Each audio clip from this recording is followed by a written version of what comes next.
akan memberikan gagasan tentang latar belakang Jepang memberikan kemerdekaan kepada bangsa Indonesia. Oke, selanjutnya mengenai gagasan wawancara tentang latar belakang Jepang memberikan kemerdekaan kepada bangsa Indonesia yang akan diawali oleh Saudari Demianti Fadilah.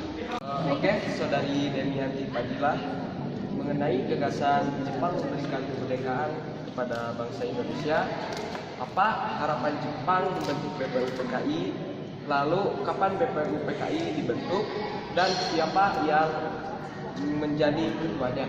Tujuan dibentuknya BPUPKI adalah untuk menarik simpati rakyat Indonesia agar membantu Jepang dalam perang melawan sekutu dengan cara memberikan janji kemerdekaan kepada Indonesia.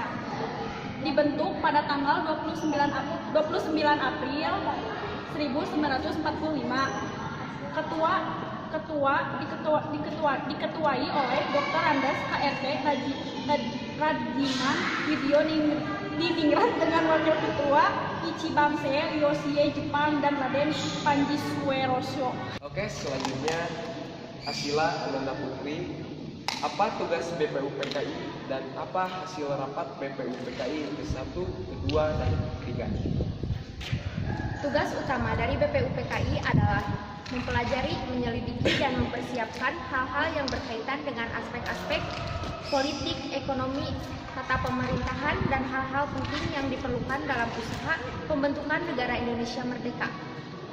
Sidang pertama BPUPKI dilaksanakan pada tanggal 29 Mei 1945 sampai dengan 1 Juni 1945, di mana dihadiri anggota BPUPKI. Hasil sidang BPUPKI pertama adalah perumusan dasar negara, yaitu Pancasila. Hasil sidang kedua BPUPKI pada tanggal 13 Juni 1945, panitia kecil yang baru ini menyerahkan hasil kerja ketua panitia perancang undang-undang dasar, yakni Insinyur Soekarno, hasil berupa rancangan undang-undang dasar. Hasil sidang ketiga BPUPKI: 1. Menetapkan dan mengesahkan Undang-Undang Dasar 1945 dan memilih Insinyur Soekarno sebagai Presiden, Muhammad Hatta sebagai Wakil Presiden. Baik, Saudara Iman, mengenai gagasan Jepang memberikan kemerdekaan kepada bangsa Indonesia, apa saja keputusan Marshal Terauchi di darat Saigon, Vietnam Selatan? Baik, ada 5 macam.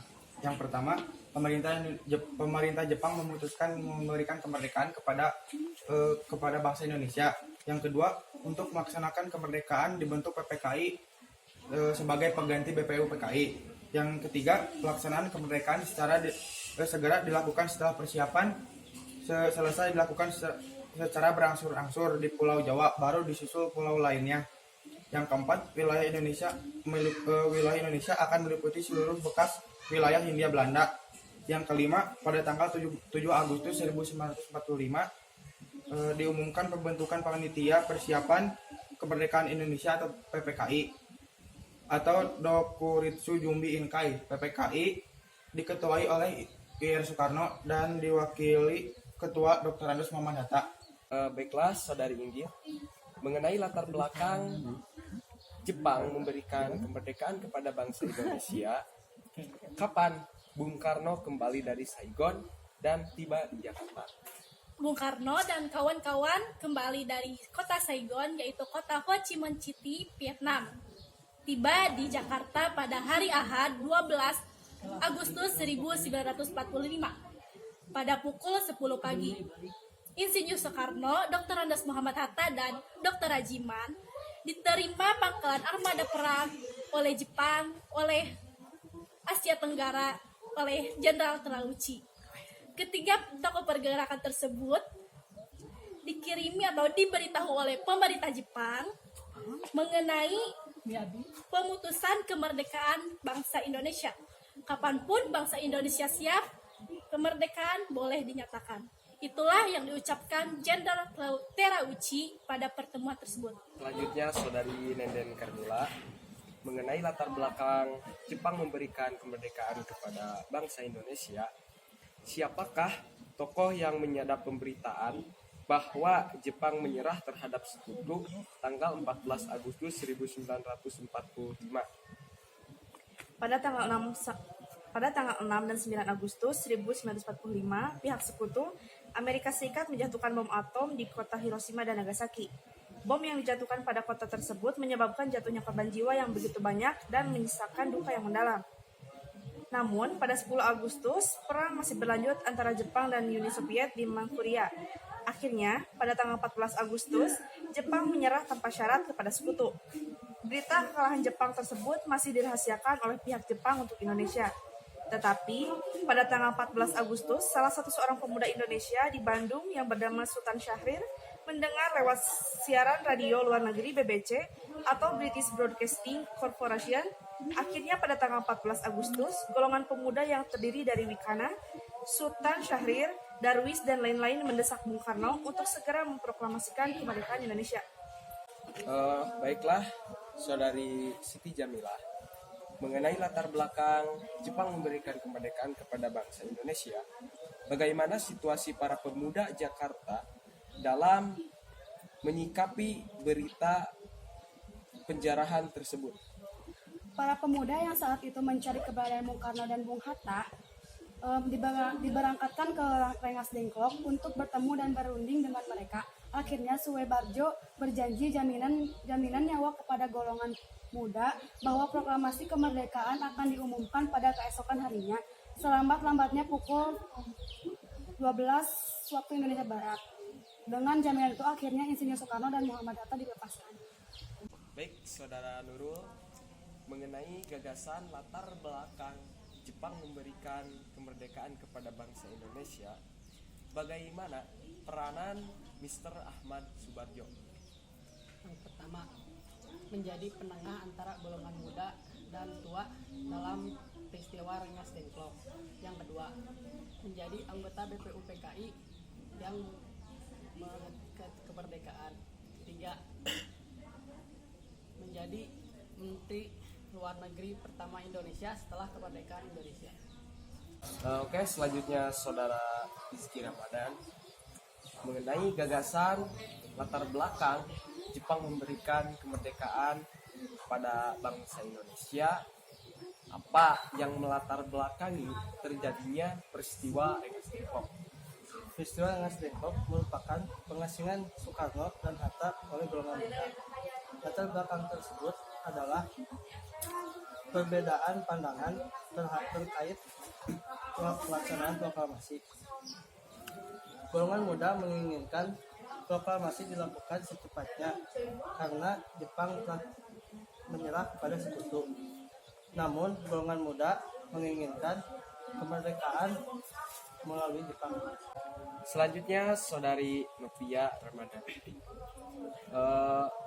dalam gagasan Jepang memberikan kemerdekaan kepada bangsa Indonesia, bagaimana sih proses pembuatan teks proklamasi yang dilaksanakan di rumah Laksamana Maeda? Ya, perumusan naskah proklamasi dilakukan di ruang makan Laksamana Maeda pada 17 Agustus 1945 pukul 3 WIB. Sementara itu, Maeda memisahkan diri dan naik ke lantai 2 setelah perumusan naskah teks proklamasi tersebut diketik oleh Sayuti Meli dan ditandatangani oleh Soekarno-Hatta. Apa perbedaan teks proklamasi hasil tulis dan hasil ketikan? Jawabannya, tepat pada tanggal 17 Agustus 1945 pada pukul 10 di Jalan Pegangsaan Timur nomor 56 telah diproklamirkan oleh Soekarno-Hatta tentang kemerdekaan Indonesia. Tepat sehari sebelum pelaksanaan dibuatlah naskah tersebut di kediaman rumah Laksamana Maeda.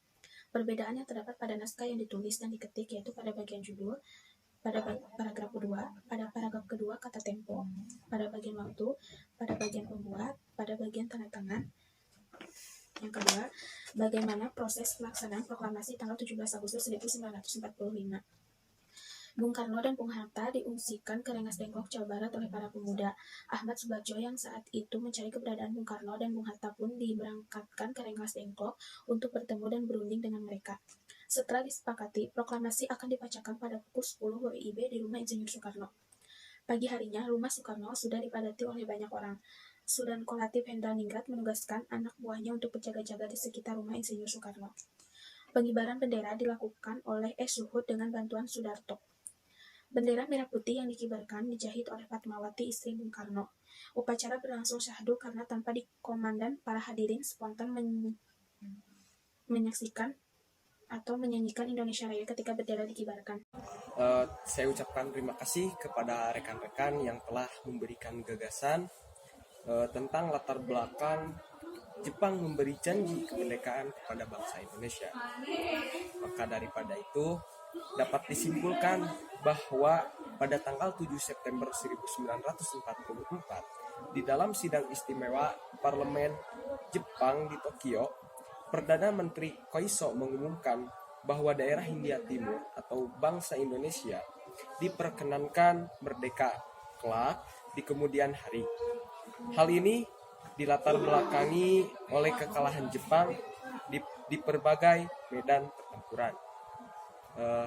Sekian dari kelompok kami. Mohon maaf bila ada kesalahan, dan bila ada kesalahan mohon dimaafkan. Sekian dan terima kasih. Wassalamualaikum warahmatullahi wabarakatuh.